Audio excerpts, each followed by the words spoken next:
রাজধানী ঢাকার রাজপথে আয়োজিত হলো আওয়ামী লীগ ও ছাত্রলীগ নেতাকর্মীদের এক বিশাল ঝটিকা মিছিল।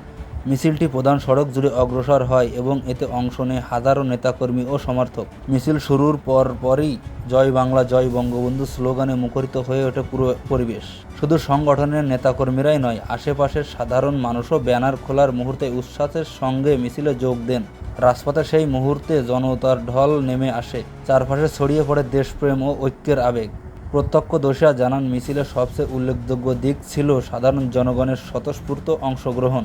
তারা স্লোগানের সঙ্গে একাত্ম হয়ে প্রমাণ করেছে আওয়ামী লীগ কেবল একটি রাজনৈতিক সংগঠন নয়, এটি গণমানুষের অনুভূতির নাম, একটি আস্থার দল।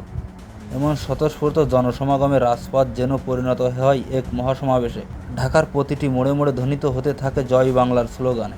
শেষ পর্যন্ত এদিন প্রমাণিত হয়, আওয়ামী লীগ মানেই জনতার দল, আওয়ামী লীগ মানেই গণমানুষের আশা আকাঙ্ক্ষার প্রতিচ্ছবি। সুপ্রিয় দর্শক, এই বিষয়ে আপনাদের মতামত তা জানান বিস্তারিত কমেন্টে।